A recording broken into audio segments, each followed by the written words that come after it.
On Saturday, we witnessed the most anticipated game of the Champions Cup so far this season. The most star-studded team in Europe took on the most star-studded team in South Africa as Toulouse faced the Sharks in Durban.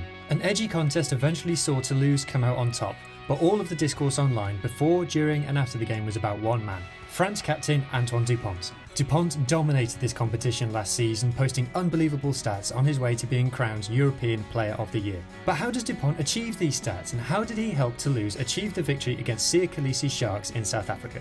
In this video, I'm going to deep dive Antoine Dupont's individual stats and understand how he enabled Toulouse to dominate the Sharks in Durban at the weekend. So I watch Toulouse every weekend in the top 14, and I can tell you they are a completely different team with and without Antoine Dupont. The confidence and the anticipation he installs in his teammates completely transforms them compared to when they have someone else playing at scrum half. Let's start with his carrying stats. In the Champions Cup last year, Antoine Dupont carried the ball more than any other player. Now this is perverse, even bizarre, because a scrum half's job traditionally is to give the ball to other players for them to carry it. And it all comes down to how Antoine Dupont chooses to play the ball at the back of a ruck. In many teams, the scrum half's job is to deliver the ball off the base. This means that they pass the ball directly from the ground to a teammate. As we can see in this example against Ulster, Antoine Dupont rarely chooses to do this. Instead, he prefers to pick up the ball and take a few paces before passing, tying in defenders and always sniping around the ruck. And that just pads up his carrying stats every single time. Toulouse are very comfortable doing pick and goes. They play tight a lot and are happy to let the forward pick up the ball and crash it up for the next phase without Dupont getting involved. This gives him more time to scan and make a decision when an opportunity presents itself. Now let's talk about offloads. Antoine Dupont made the most offloads of any player in the Champions Cup last season. And in fact, Toulouse are the most offloading team in club rugby. But interestingly, if you look at the outcomes of these offloads, the percentage that leads to either a line break or a try is actually relatively low, very low in fact. And that's because it's all about mindset. Toulouse don't want ruck after ruck after ruck. They want to keep the ball alive, they want to spread it, they want to keep it free flowing. Which means that the players are always going in to contact, looking to offload, and all of their teammates are always expecting the offload. Dupont is no exception to this, and his ability to get his hands free to get that offload away is almost second to none. I say almost because a certain Fijian Leone Nakarawa managed more offloads in the top 14 than him last season. And in this particular game against the Sharks, Toulouse had a lot of opportunities to make those offloads. The Sharks are amongst the lowest tacklers in club rugby. Now tackling low sounds like a good thing, that's what you're supposed to do when you're a kid, right? Tackle low, get them around the ankles. But the downside of that is if you tackle players low, it's easier for them to get their arms free to make the offload. And it was a perfect storm in this game. Toulouse absolutely dominated in the offload and the Sharks could not cope. Interestingly, the offload that eventually sunk the Sharks in Durban is a favourite from the Toulouse playbook. Here we can see that Ramos and Kinghorn combined in the same way against Vaughan in the first round of the top 14 this season. And that brings me on to try involvements. So try involvement is either scoring a try or assisting a try. And Antoine Dupont is the only player who manages more than 2 try involvements per 80 out of any rugby player in club rugby. Now a big part of this reason is because he's just phenomenal, but there's a bit more to it than that. So scrum halves are always the top players in teams who get the most try involvements. They make the most passes of anyone in the team, so they're more likely to make a pass that assists a try. And we know that all good scrum halves are running that sheet line to capitalise on a line break and dot down under the post. We've seen it a million times. And because of the sheer quality of his Toulouse teammates, Antoine Dupont's opportunities to get tries and make assists is greater than any other player.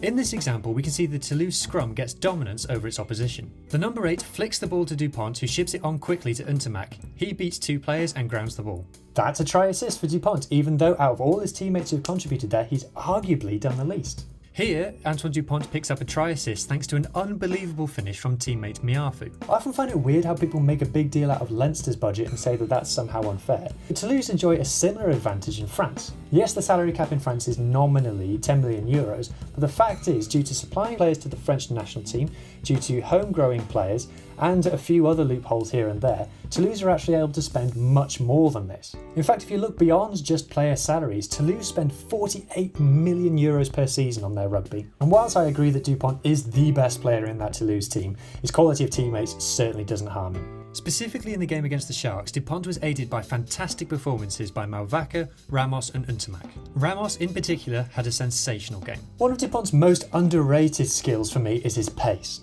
Whether this is an influence of the time he spent playing sevens last year, I don't know. but it seems clear to me and lots of other people who watch him regularly that Dupont has slimmed down a lot this season and looks considerably quicker than normal. And this speed is what helps him get the most clean breaks and the most meters made of any player. Look at this example against Clermont earlier this season. The ball gets kicked through by Capowurzo and Dupont races after it, leaving the covering defence absolutely for dead. But there is still somewhat of a question mark over whether his experience in sevens has adversely affected his fitness for 15s, as late on in the game against the Sharks he looked visibly exhausted running around on the pitch. And that brings us to jackal turnovers. Dupont gets the most jackal turnovers of any player in the Champions Cup. And the reason for that is... I don't know the reason. That makes no sense. It's perverse. He's a scrum half. Why is he getting so many jackal turnovers? That's not what they're for. The flankers are supposed to do that. Why is a scrum half doing that? Freak. It makes no sense. But this game wasn't all about Toulouse, as they faced an opposition who, despite their personnel, exhibited many of their underlying issues in this game. Let's talk about the Sharks. They are the most Springbok-laden team in South Africa. Their roster includes the likes of Eben Etzebeth, Bongi Mbanambi, Nche, Siya Kolas, Grant Williams, Jaden Hendrickse, Jordan Hendrickse, Andre Esterhazen, Lekanyo Am, Makazole Mapimpi, Afaleli Fassi, and I'm probably forgetting about 6. Going into this game, the Sharks were undefeated at home in Durban with 5 wins out of 5.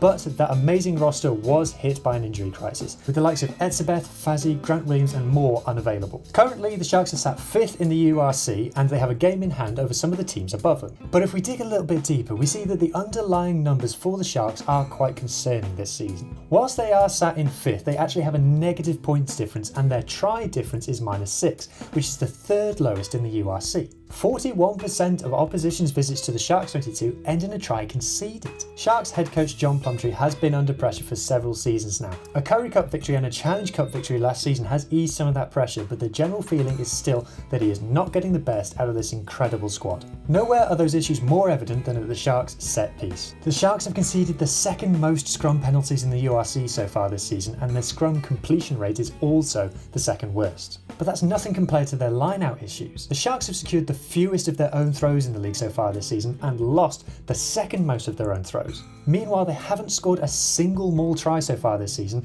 and have the 2nd fewest meters per maul. And this is probably why only Zebra average fewer 22 visits per game than the Sharks. If we look at this possession map, we can see that the Sharks had just 2% of their ball in the Toulouse 22. However, the Sharks are good at converting these opportunities, with 44% of their 22 visits ending in a try scored.